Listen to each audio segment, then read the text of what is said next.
এখন আমি রান্না করছি বাটা মাছের ঝোল পেঁয়াজ কলি আর বেগুন দিয়ে। প্রথমে তেল দিয়েছি, তারপরে কালো জিরা ফোড়ন দিয়েছি, তারপর পেঁয়াজ কুচিয়ে দিয়েছি আর আদা বেটে দিয়েছি, দিয়ে তারপরে পেঁয়াজ কলিগুলোকে দিয়ে দিয়েছি, দিয়ে একটু কষাচ্ছি।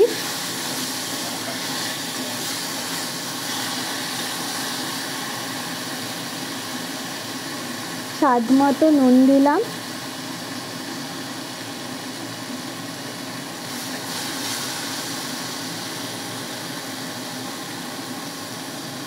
পরিমাণ মতো হলুদ দিলাম আর একটু জল দিলাম।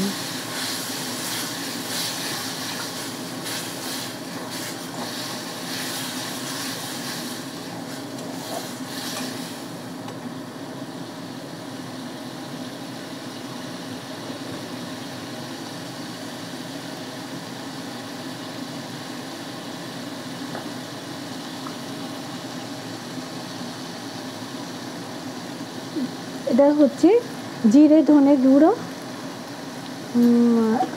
একটু দিলাম, তার মধ্যে আপনারা দিতে পারেন, আপনারা বুঝে কতটা পরিমাণ করবেন সেই অনুযায়ী বুঝে আপনারা জিরে ধনে গুঁড়ো দেবেন।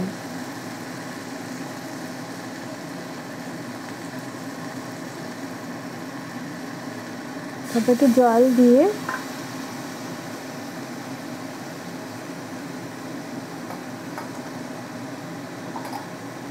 এবার টমেটো দিয়ে দিলাম,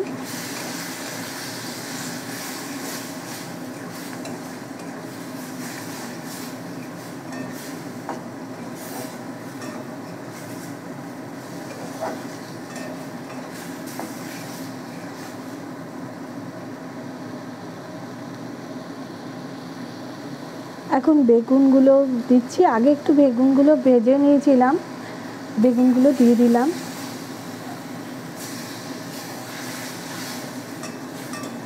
ভালো করে কষিয়ে নিচ্ছি।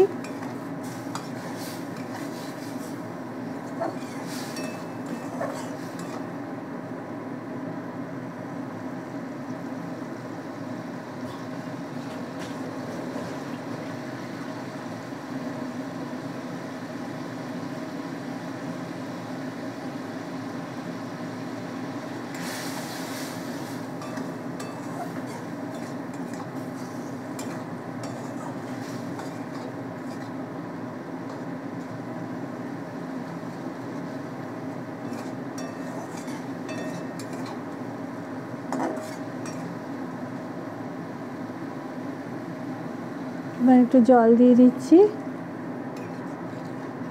বাটা মাছের ঝোল তো একটু ঝোল তো রাখতেই হবে।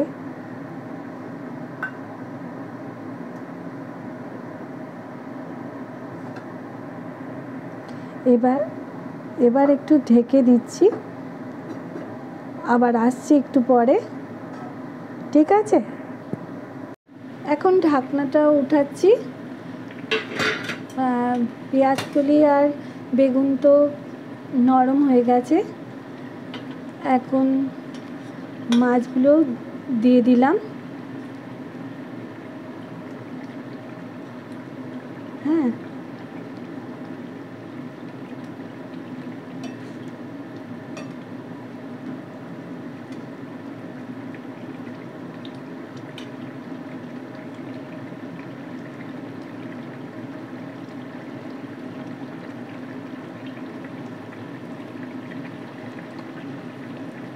2 মিনিট একটু ফোটাতে হয় মাছগুলো দিয়ে।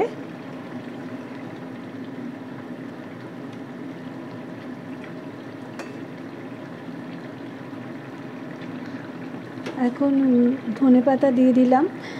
বাটা মাছের ঝোলে একটু ধনেপাতা দিলে খুব ভালোই লাগে, পাতলা ঝোল তো, তাতে ধনেপাতা দিলে একটা ধনেপাতার গন্ধ হয়, খেতেও ভালো লাগে।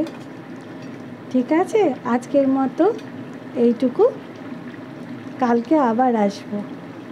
ওকে।